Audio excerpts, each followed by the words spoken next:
Rahul Basu, he comes in and says, "G'day, and India are winning today." Well, they're going to have their work cut out, but they did extremely well last night, getting through that new ball on a green wicket. And it just shows you that life sometimes presents a little bit of uncertainty every now and then, and you have to work hard to achieve what you want to achieve. And I thought India batted beautifully yesterday, waiting for the ball to come onto the bat, not chasing after it, and making the England bowlers bowl to them. And the England bowlers just... I felt they just chased the wickets a little too much. They weren't consistent enough on that wicket. Yes, they were sliding out the bowling crease, but they had to adapt and really take advantage of those conditions. And I think India, 204 for 6 at the end of the day, are actually slightly in front of this contest. Now, we're not going to muck around because we've got two guests on board now. One from Australia, Tarnish. He does go for India, but he also goes for Australia as well. He was born here in Australia. And we've got Piyush from over in India. Piyush, we're going to go for you first. Where are you from? It's a new state. Where is it?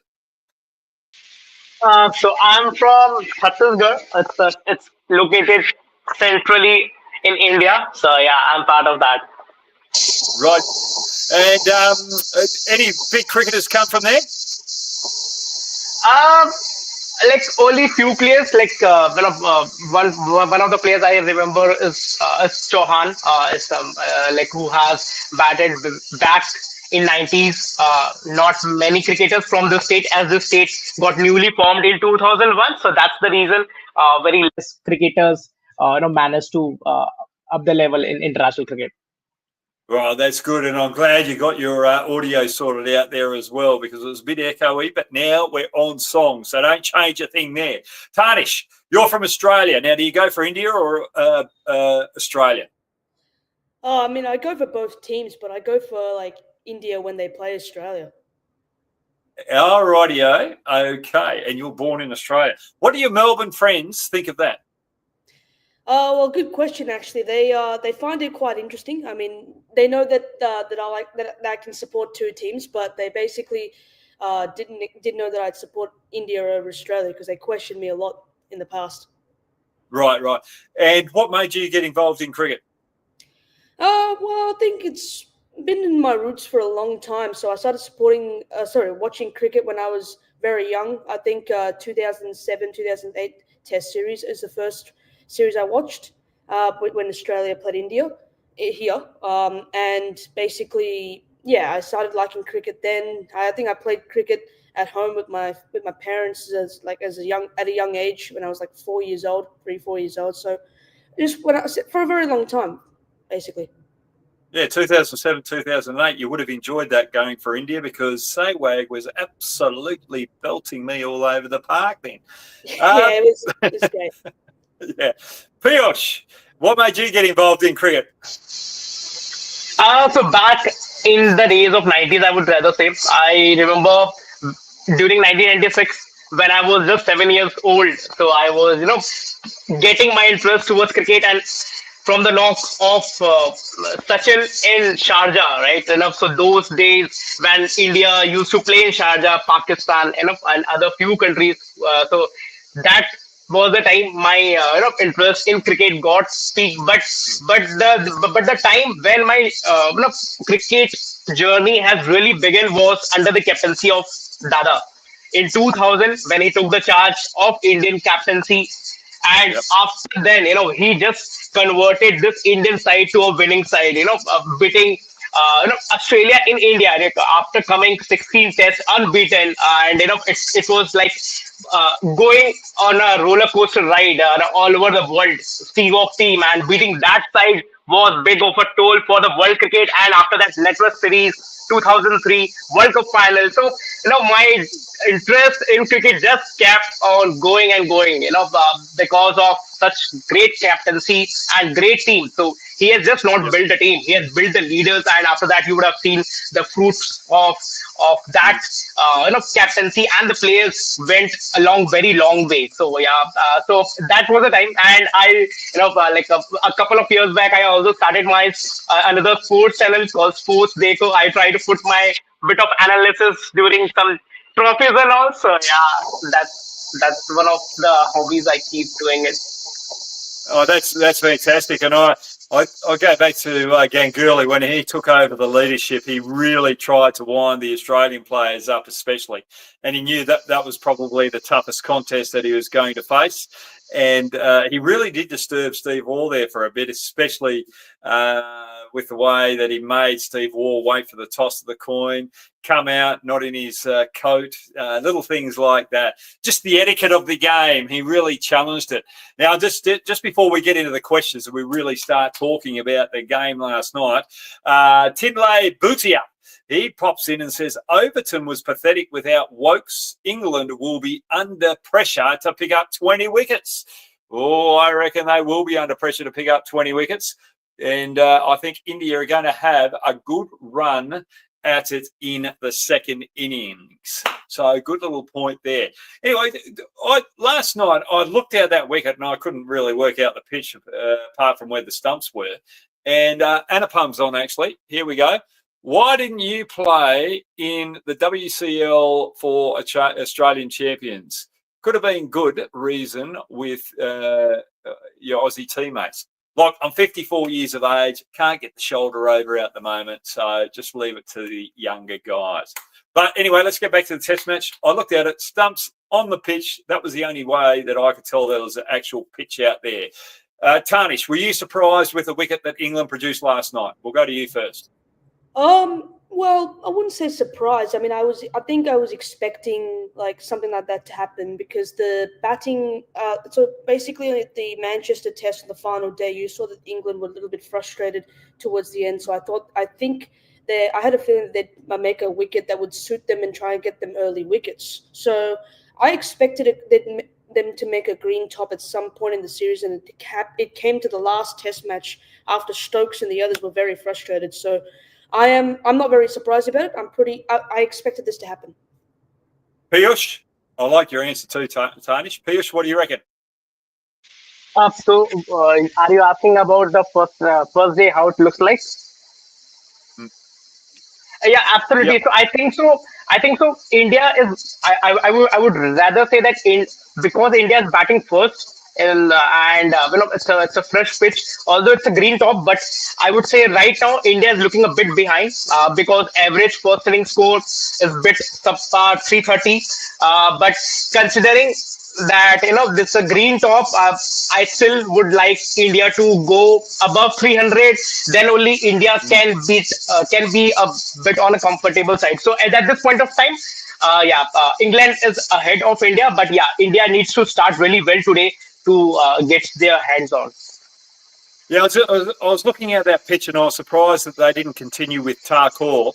And I think England went in there thinking, right, we've got probably some inexperienced bowlers in our lineup, but they're used to English conditions. And India at the moment with resting Bumrah, because they knew that they were going to rest Bumrah, were taking a chance that they were going to have to bring Krishna back in, and also Akash Deep, and also Siraj has bowled a lot of overs. So I think they looked at it like that, thinking our batters will be a little bit better on the green wicket than what India are, and our bowlers will be better suited now that they don't have Bumrah. So that's why I think England went for the green top out the back end. And I love both of your answers. Who have we got here? Now, I've got to try and wind this up because I'm on my phone, and we've got Chinmay. Chinmay, what do you think? Karen Nair is playing really well. What do you think India's score today, or what do you think? Chinmay, I think India might get around that 250 mark. If they get the 250 mark, I think that's going to be challenging for England if the quicks bowl well for India. What do you think about that question, Tarnish?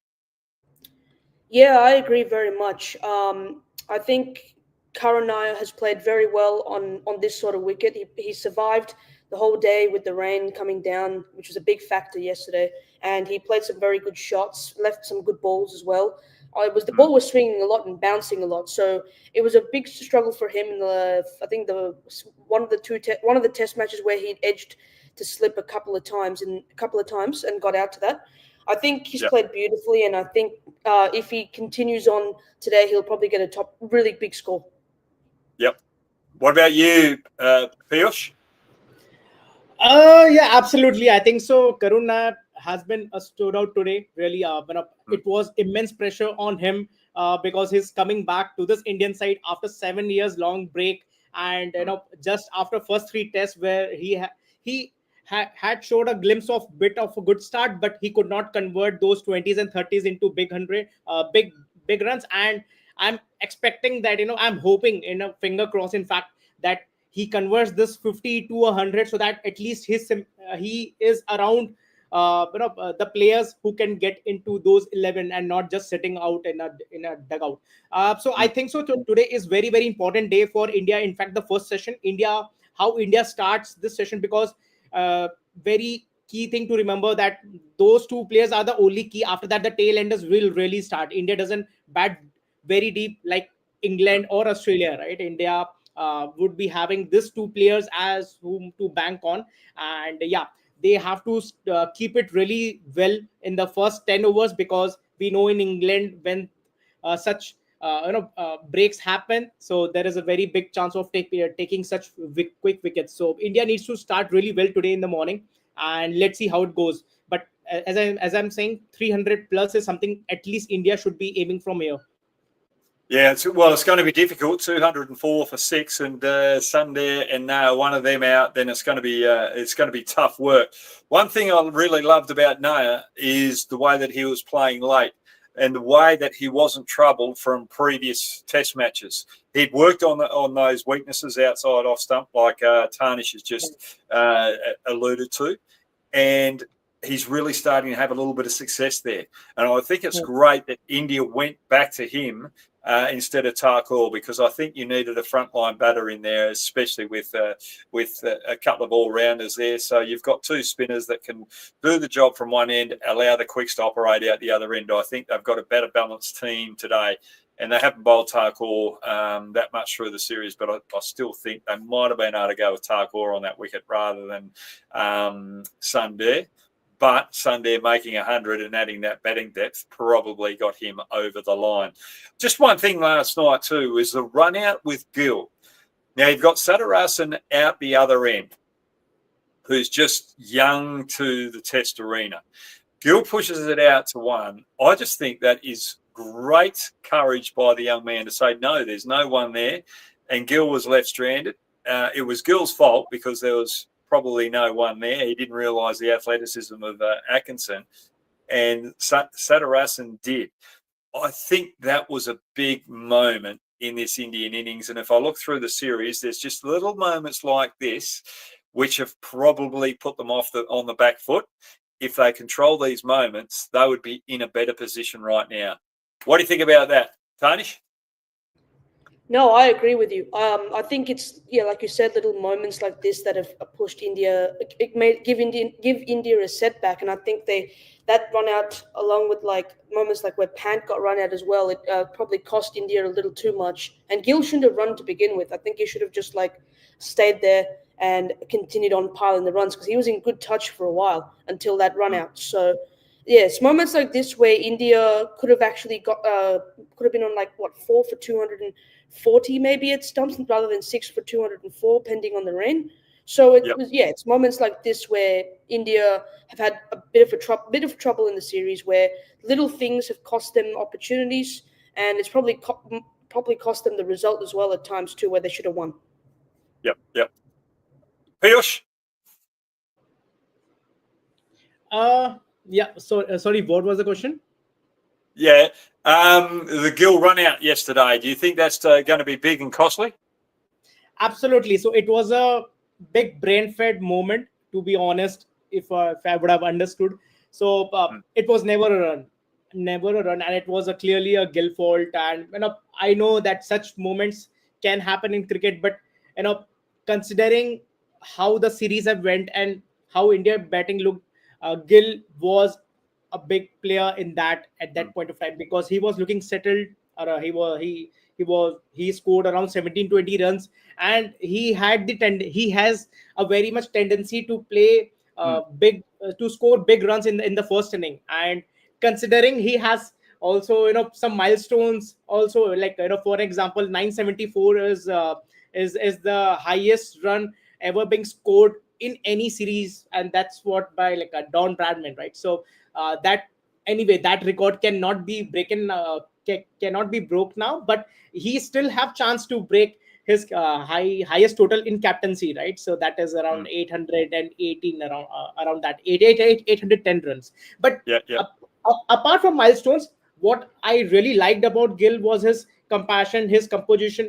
He was a very very different player before this series. It was always a question mark on his ability to play in the swinging conditions, whether he has that sort of defense what India is eyeing for. And he has completely worked on that, and it looks really good. But India needs to avoid such mistake. It can turn very very costly, considering the position where India is standing 2-1 down the series, and India needs to convert those chances into complete one to avoid any any failure. Yeah, it's. I just love the way that they were playing and trying to approach it as well, with the ball moving and looking to just bunt and run. It was old style Test cricket, but you've got to be aware where the fielders are. You've got to be aware of the bowler, how athletic he is.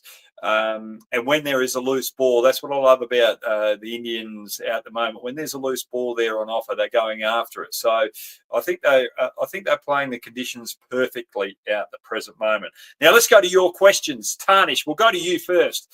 You've got a couple of questions on the go there.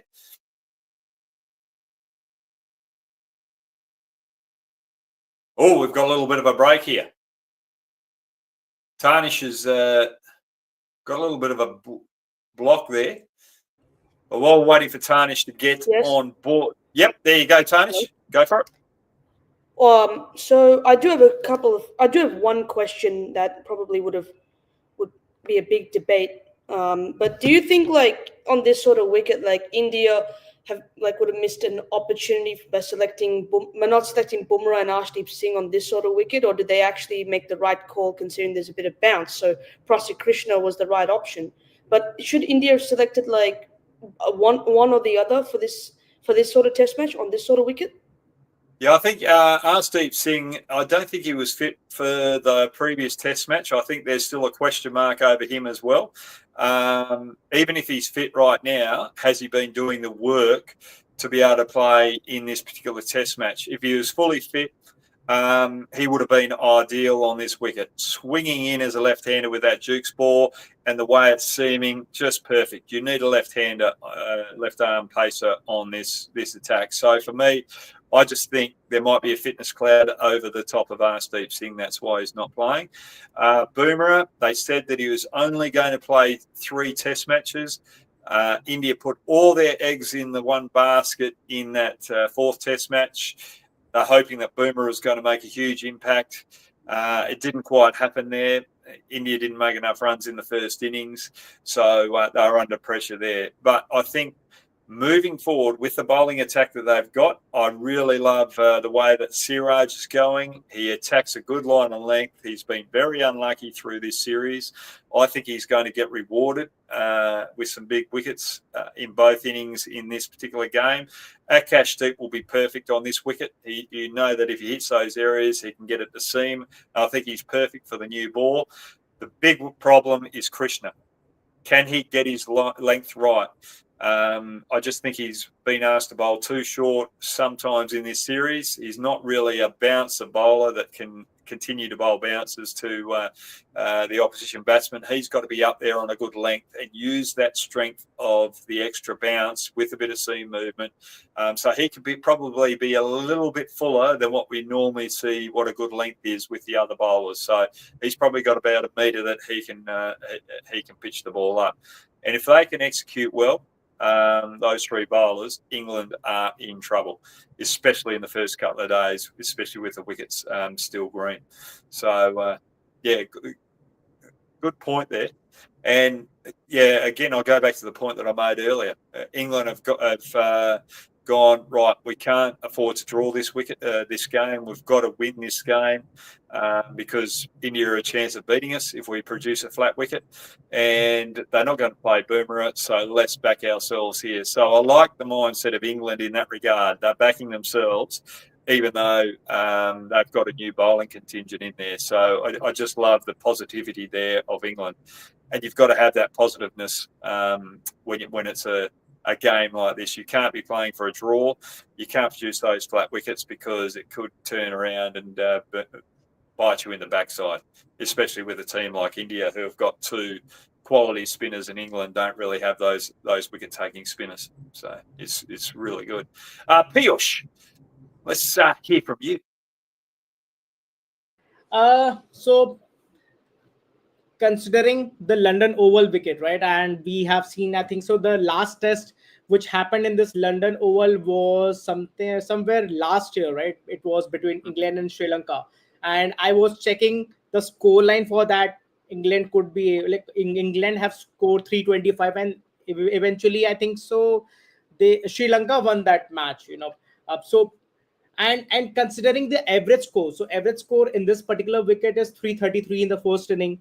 And now, and also what I've observed in this particular wicket is that from last 5 years or 10 years, the score has really been very up and down. It's not like consistent, or the teams who are scoring high, they are winning in the first inning, or vice versa.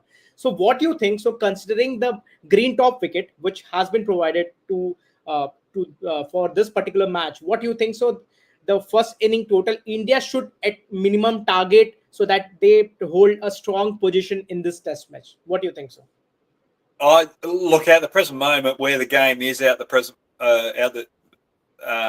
this situation. I think 200 is still good enough in the first innings if India bowl well in their second innings. So I think India at the moment are in front of the game. Remember that England didn't bowl well enough consistently. Tongue was bowling wides down leg side, both over the wicket and around the wicket. Overton was too short and sometimes too slow. And he'd bowl a Jaffa every now and then, but then there was just too many loose shots. So for me, I think with the way that the game's set up now, and with Siraj and Akashdeep especially, with them operating with the new ball, and the way that they've been bowling in this test series so far, I think around about 220, 240 is enough in the first innings to be very competitive. And I think India could come away with a lead after the first innings if Siraj Akash bowl really well and Krishna steps up and bowls exactly what he's meant to be bowling. And that's that full of length, using his height well and using the seam. Don't try and chase wickets. Let the wicket do the business. And that Duke's ball is going to stay harder for longer as well. So for me, going out there, the first 20 overs of India are going to be crucial when they bowl. So if they've got England about 4 for 80, I think they'll do a lot of damage. They'll get into that tail and really make some inroads and bowl England out for around about 150 to 180 and have a lead of about 60 after it. Arun, Hoggy, do you think Jaiswal really did not bat to his potential this series, but the patchy performance is well covered by Rahul out the top right? Well, definitely. I think Jaiswal's got a lot of talent. I think he's a fantastic batsman, but sometimes I just think he lacks a little bit of footwork, as we saw yesterday. He was caught on the crease for an opener. Sometimes when you're defending on those wickets, you've got to play really late. You've got to have the eye over the ball, and I just think he doesn't quite have the technique of Satarasan when the ball's moving around as much as it is in England. But in saying that, he's got a very good eye. And I think this series has been good for him, for his development, and I think he's going to go away and improve. And I think the next time that India go to South Africa or Australia and back to England, I think Jaiswal is going to have a big series, and I think he will adapt his technique slightly to improve in these particular situations. But other than that, I like his technique. He's very strong on the offside. But sometimes he just gets caught with that ball moving in, especially around the wicket, and he'll sort that out sooner than later. So good point there. Tarnish, let's go to you. Yeah. Well, I have another question. I hope so. Yeah. No, I actually do have one based on the Ashes, actually, like for the Ashes, but on the England on England's perspective, Yep. like which bowlers do you think like England will settle with for the Ashes? I think they've got to go with Atkinson. I think Atkinson. I just think he's a competitor. I wouldn't mind seeing Robinson come over if he's fit as well. I just like his work ethic, but something's gone amiss there with Robinson. But I like Atkinson. He hits that deck. I like Cass, and then you've got to have Wood and Archer, and I think Atkinson and Cass will do the workload, and they'll rotate Wood and Archer throughout the series. I think when you've got two pace bowlers like that, you've got to be able to rotate their workload. And I think there'll be one test match where they might play them both together, and that might be a pink ball test match as well, because the pink ball under lights can be a little bit scarier than when you're playing a day game. The other option is probably either playing Archer and Wood together out Optus Stadium here in Perth as well, where it's a lot quicker, and the pace is probably what you need to win the test match here at Optus Stadium. But you've also got to be wary of the weather around out that stage as well, because if it's around about 35 to 40 degrees, which it sometimes can get here, you want to make sure that you're not wearing those two bowlers out for the rest of the series, since it's the first test match. So for me, they are the four main bowlers that I'll be going with over there. I think Wokes probably won't be coming, and hopefully he's not as injured as it looked last night, and he can get back into this test match. But I just think Wokes with the Kookaburra, can he do a rollover here? He's probably the biggest headache for England. Do they bring him or not? So that's why I'll go with it. And I'd even get Jack Leach in the lineup now after seeing Dawson in this series. I think Jack Leach can play that role, that defensive role. He's already been over here before, and I just think he's probably the better bowler, especially with the some of the Australian batters. But I'd also bring a right hand spinner over as well. So if that's Basher, that might be Basher. If it's not, we'll find another right-hand spinner, because you don't know what lineup Australia are going to have. But it's only really Travis Head as a left-hander in the middle order that's going to trouble Leach. Other than that, the right-handers in that middle order. Oh, Kerry as well. Kerry is very good against spin. So Joe Root can do the right-hand off spin there. So that's bowling attack I'd go with England. You've got pace, you've got height there with bounce, and you've got Atkinson, who can just do a Glenn McGrath type role or a Pat Cummins role, just hit those good areas from one end, be the workhorse with Jack Leach or whatever spinner you've got from one end. That's the way I'd go with England. Yeah. Piyush. Oh, hang on. We've got a question up there. AK's whacked the question up there. Let's see what that is. I've got a Sahil. Do you think that Bazball approach will work in these conditions? Well, I think that it actually might work, because there's inconsistency. It's seaming around. You go harder at it. You get the edges. They fly a bit quicker as well. They might even fly a bit higher. So England might be a little more aggressive than what India are. Let's wait and see. But I think you have got a ball that's got your name on it. You know that you're going to get out with these seaming deliveries. So sometimes you have to be a little bit more aggressive than not. I think England, off that good length, they'll go hard at it, and I think they'll look to hit square rather than straight, knowing that the ball's seaming around as well. So let's watch out, see what England's approach is tonight. Are they going to be more aggressive than what they have been throughout the Test series? They've been slightly less aggressive than previous series. I think they're going to be aggressive tonight, and I think it would do Ollie Pope a world of good too to be a little bit more aggressive than he is than being defensive. Piyush, let's get to your question. Hey, hi, Brad. So Yeah. what one thing is bothering me in this Indian, playing 11, if you would have seen closely. So over the years, what we have seen or observed that Ravindra Jadeja used to play a very very big role when it comes an India series, like playing in India in Indian conditions. Ravichandra Ashwin and Jadeja will just roll over to any team, right? Giving the spin friendly pitches and the conditions suiting to their needs.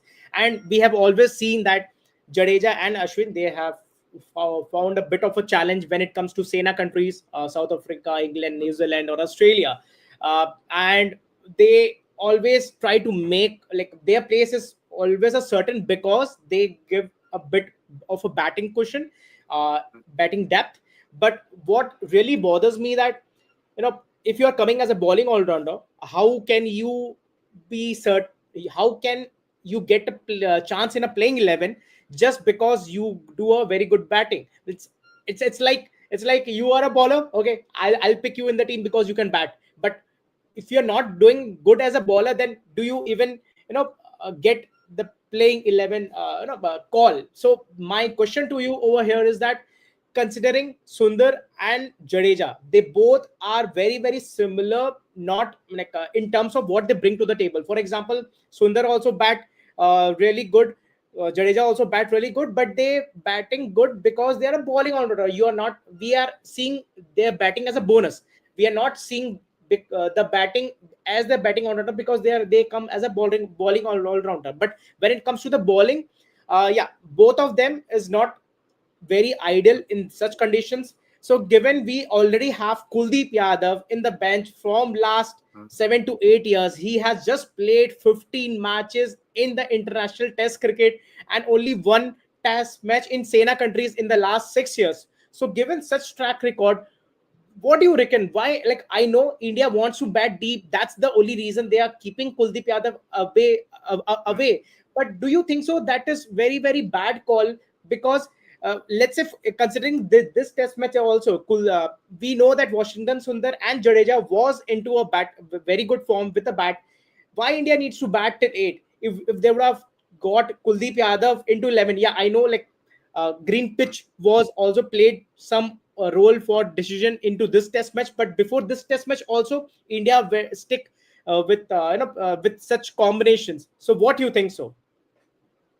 Look, if I was picking the team, I'd probably go the same way that they have right now. I think you've got inexperience with the bat out the top. Jaiswal still learning his craft. You've got Satarasan there. You had Naya coming back. And in this test match, you had Gill having to come in and cover for Pant. And Gill was found wanting last night. He was worried about the short ball.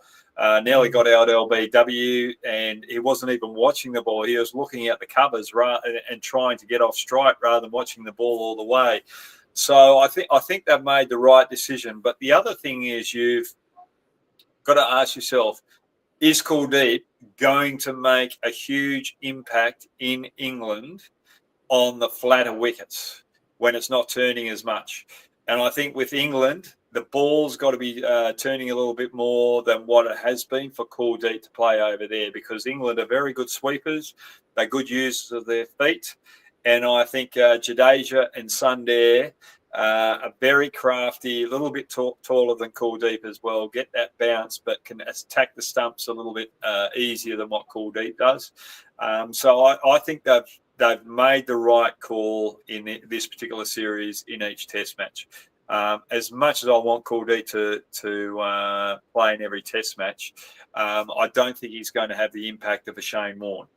So, if you've got a spinner that's got the impact of a Shane Warne or nearabouts, you'd probably play him as a frontline bowler. But I don't think Kuldeep is that type of bowler in English conditions. So I know where you're coming from, but I think India have picked the right team for the whole series. I think the selection has been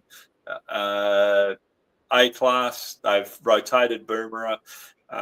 It's only a few small decisions that have put India in second place out at the moment rather than first place. And I think Krishna, we'll learn a lot more about Krishna in this particular series, but a very good question.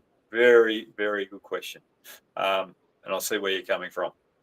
I was expecting Kuldeep to play in third test because of the pitch.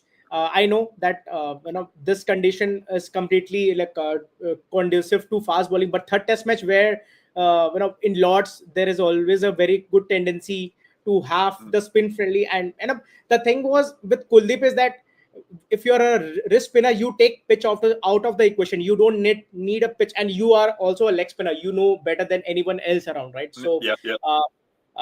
with because the only thing is that you need to bring something different onto the table to pick 20 wickets, right? And the moment you take out players like Bumrah and all from the team, you need a wicket taking bowlers. So that was my only thing. I know that this test match I completely understand because of the green pitch, but in general I'm just trying to put that.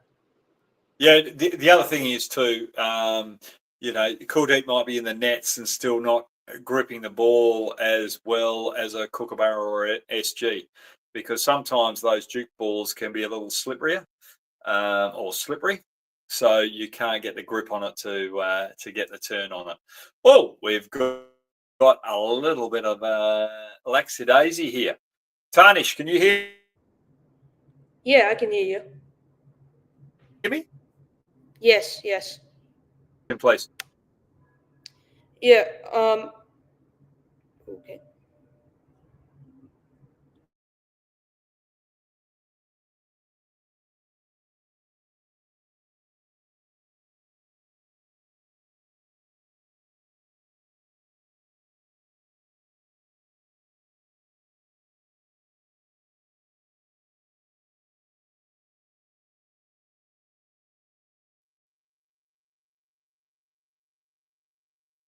Well, I'm back.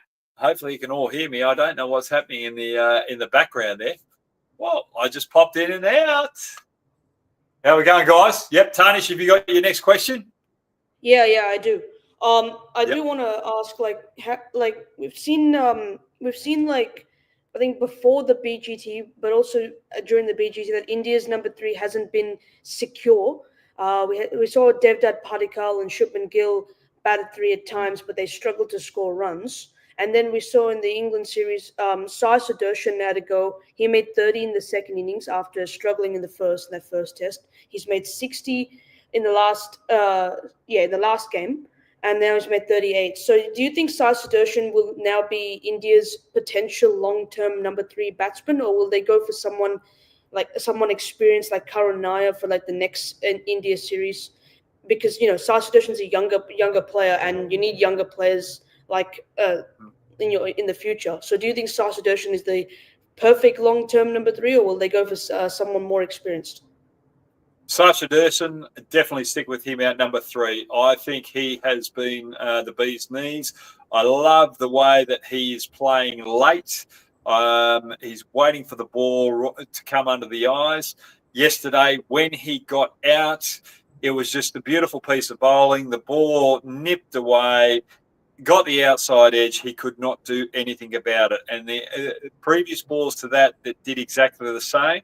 He did not chase them. He allowed that ball to pass the.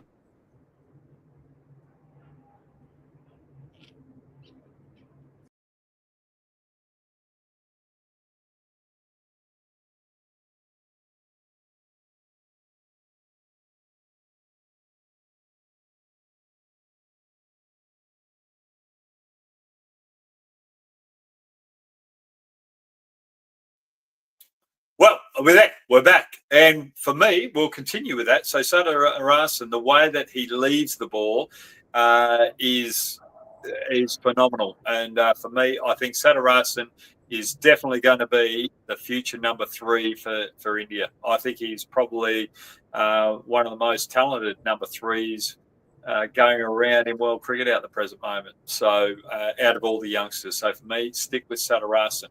So if we cut off here, I don't know what's happening with my internet here at the present moment, but if we cut off again, we'll pull Stumps on the live.